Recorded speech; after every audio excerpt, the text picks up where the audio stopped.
done a lot of food drives over the years. I don't recall anyone ever showing up with milk. Right. But hey, Maybe people are going to taking it to a do what shelter, they're going to do. possibly. Maybe, Yeah. sure. Hi there.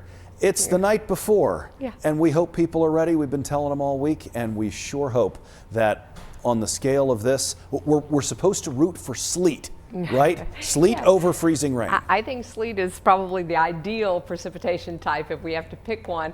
I know a lot of folks would say, hey, we'd just like to have some snow, but I think it'd be a whole lot of snow. You might not want it to be all snow.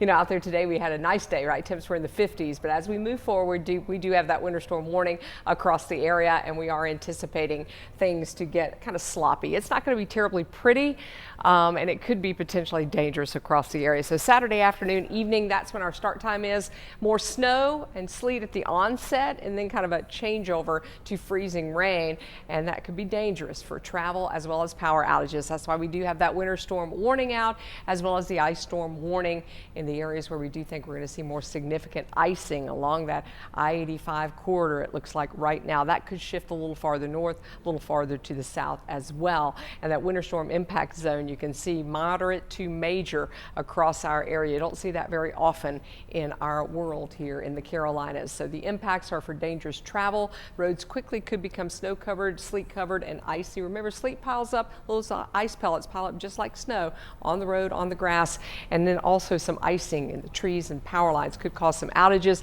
And then if that happens, we do have that bitter cold that we're going to have to deal with. And what do you see the 7-day forecast? It's an extended period. We'll give you a little touch of it right now. Temperatures staying below freezing for afternoon highs all the way into early next week. Morning lows will actually really dive down into the single digits by Tuesday. So this is after the storm. Our temperatures are dropping from the 50s where we were earlier today thanks to a front that's moving in. So 20s out to the west. We've got 30s right now across the triad, and we're still kind of hanging on to some milder air to the south and east, but you can see how close that cold air is, and we're already at -9 in Chicago. So these negative numbers are going to push southward. They're also going to sprawl out eastward, and then they're going to come down up against the mountains. As this high moves, the wind comes out of the northeast, and that will sort of lock that air in at the surface.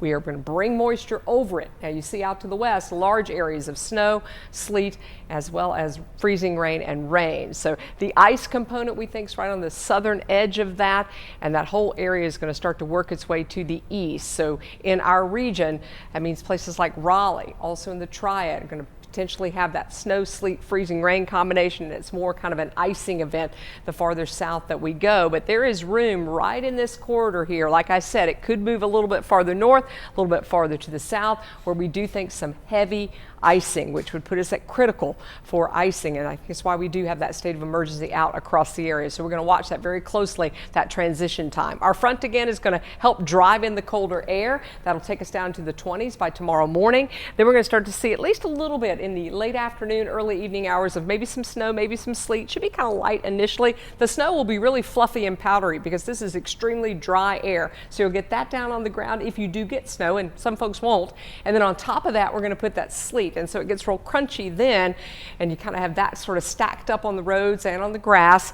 And then it stays sleet, we think, for a decent amount of time before that transition to freezing rain. We'd like for it to be a long time of sleet and then a lesser extent of freezing rain. But as we head into Sunday, we do think at least scattered freezing rain. It's not going to rain all day. We do think it's kind of patchy. There'll be waves, and then we're definitely going to see a little surge, we think, by late Sunday night. So most of the heavier precipitation is overnight Saturday and then late day on Sunday. Here's a closer view. The winds again are shown in the purple arrows. The temperatures are on there for you as well. This is for tomorrow afternoon, evening. You're seeing some of that snow, and then the pink or purple that you see there is kind of a sleet and snow, but it's mostly sleet.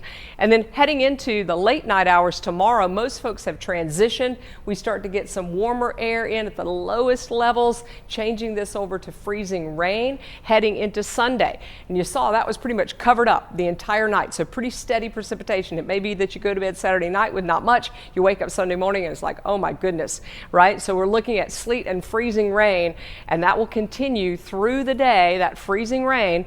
into the afternoon. There is room for some 32, 33, 34 degrees right now, at least just to our southeast. So maybe some of that will kind of nudge inland into our area, and we could even see a little brief transition to rain on the backside.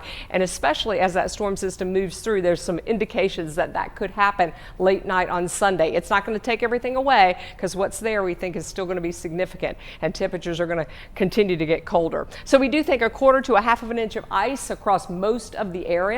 And then that critical 1/2 inch plus a little farther to the south. You can get trees down with 1/4 inch. You can also get, of course, really excessive widespread damage with more than 1/2 inch. I also think there's room for a couple of inches or so of some snow and sleet in the Triad if we do get some of those bursts, and it is sleet for a while. And then some higher totals a little farther to the north and to the west. So feels like temperatures in the teens tomorrow, highs that are only in the 20s for most of the day for the Triad, as well as the foothills. That precipitation starts late day. Mountains also going to be a cold day, temps in the teens and 20s. Feels like it's in the teens for most of the day. That timeline again, planned for Saturday late day through late night Sunday.